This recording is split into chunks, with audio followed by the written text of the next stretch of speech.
Hello YouTubers, today I'm going to be talking about 5 reasons I think Chris Cheney is still a little bit underrated. Now, before you say, but hey, I know he's an awesome guitar player, we know he's a great guitar player. Yes, I know. But internationally, I think he could be better recognised for one, and then the other thing is, I'm going to get really into some nuances you might have thought of, but you may have not. I'm going to get into some other details. We know he rips amazing solos, and he gets great sound, which I will talk a little bit about. But I want to get into some other nuances as well. So check out these 5 reasons why I think he's a little bit underrated, okay, and what makes him special, in my opinion. Also, this video is probably aimed more at someone who wants to kick back and hear some general ideas as to what, at least I think, makes a guitar player really amazing, or some of the nuances, in this case, that make Chris Cheney amazing. But if you want to learn full transcriptions, I've got one on West End Riot. I've got some exercises to help you play like Chris Cheney, but I'm also working on Second Solution, which I'm going to have out hopefully within the next week. If you're watching this video in the future, just check out my videos. Either way, make sure you subscribe and hit the bell so you know when those videos come out, and you can take a really deep look at Second Solution, which is what has brought me to doing this video. So I will be referencing that song quite a bit today, and I'll be playing a few passages as well and talking about what I think makes them special. So number 5, his overall sound. Now, I know, okay, I won't be playing much in this example, but I know it comes down a lot to the player, which I'm going to talk about. But I want you to think about this. If you listen to the first album, and you listen to him using a Gretsch with hylatrons and a matchless amp, or a full drive overdrive pedal, but it doesn't matter what gear he uses, he coaxes the best tone out of it. And I'm not talking about with his fingers and hands. He obviously spends time in the studio. He probably spent a lot of time in his bedroom working on these things. So it's a really useful thing to think about. Spend time cultivating a great tone with any equipment that you've got. It will really show up on recordings. Now, this takes me to number 4, and I'll actually do a little bit of playing here to demonstrate something, is his hands and his feel and the things that he puts in as a player. This is something that blows my mind with his playing. I'm going to play the solo from Second Solution, which I've just been transcribing, so keep an eye out for the lesson on that. And I'm going to play it basically as it's written, okay? So here we go.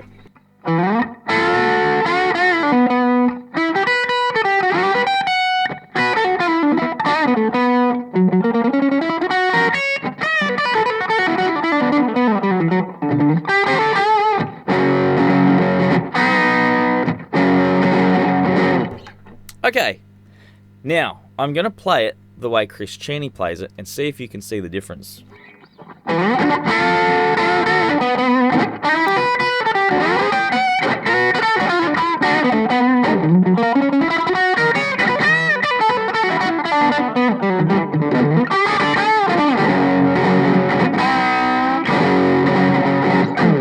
Okay, it's a little rough, but you get the idea, right? And the reason it's a little bit rough is because I'm throwing everything at it.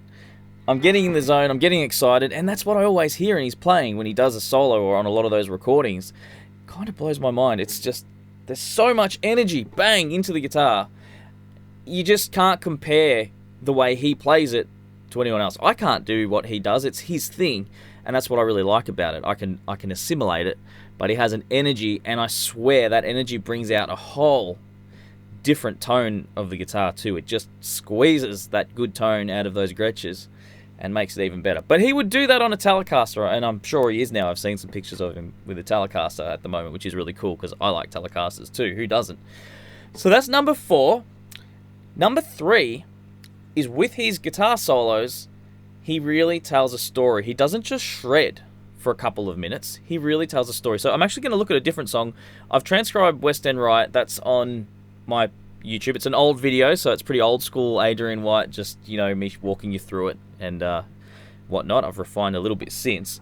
But I want to look at that solo because I want to talk about the storytelling element. I'm just going to clean up the tone. Look, you'll have to excuse the tone. I'm not going to go making too many changes right now. This one's more about the story. So West End Riot, we all love that solo.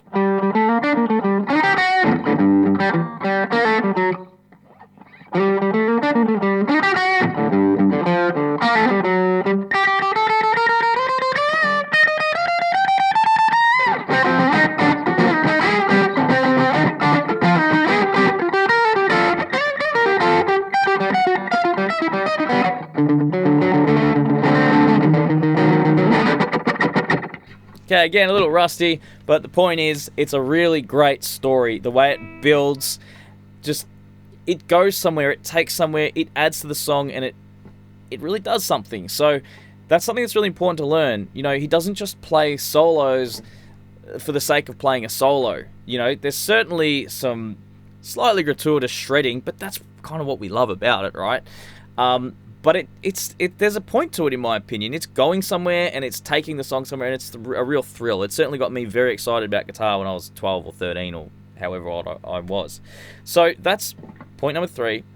Point number 2 is the diverse range of influences he brings to his style of music, or to the style of music that the Living End play, which is quite a mishmash.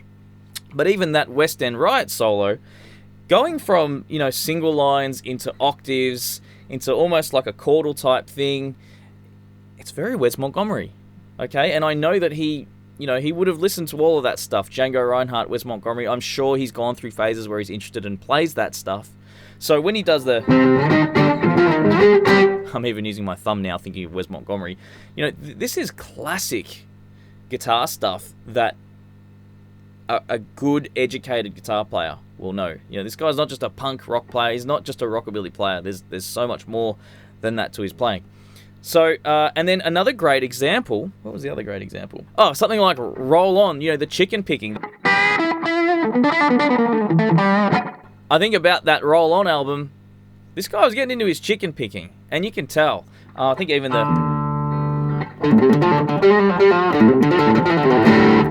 I don't know that riff exactly, that's loosely, but even those kind of, it's almost like a heavy Nashville type style.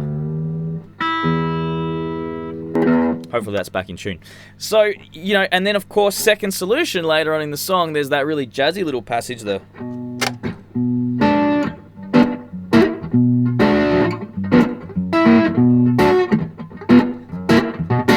I mean, how many styles does this guy throw into what is essentially one style of music? It's kind of their style. We could call it punkabilly, or it's just sort of rock.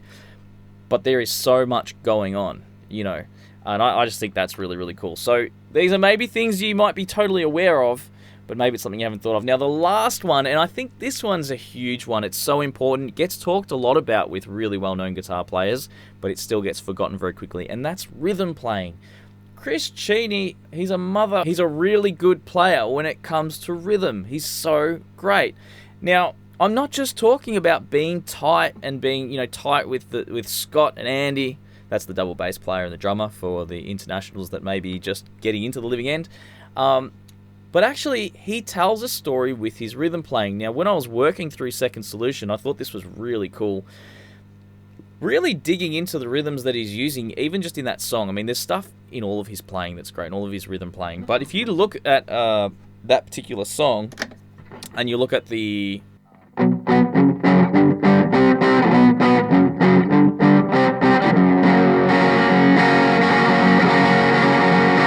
the way he opens up those chords, it's really quite dramatic. And the way he moves from power chords into full chords, it really tells a story.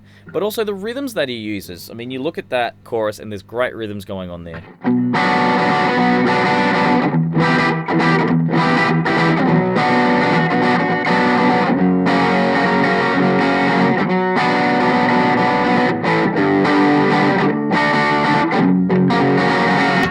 And then you look at that last chord, the combination of palm muting,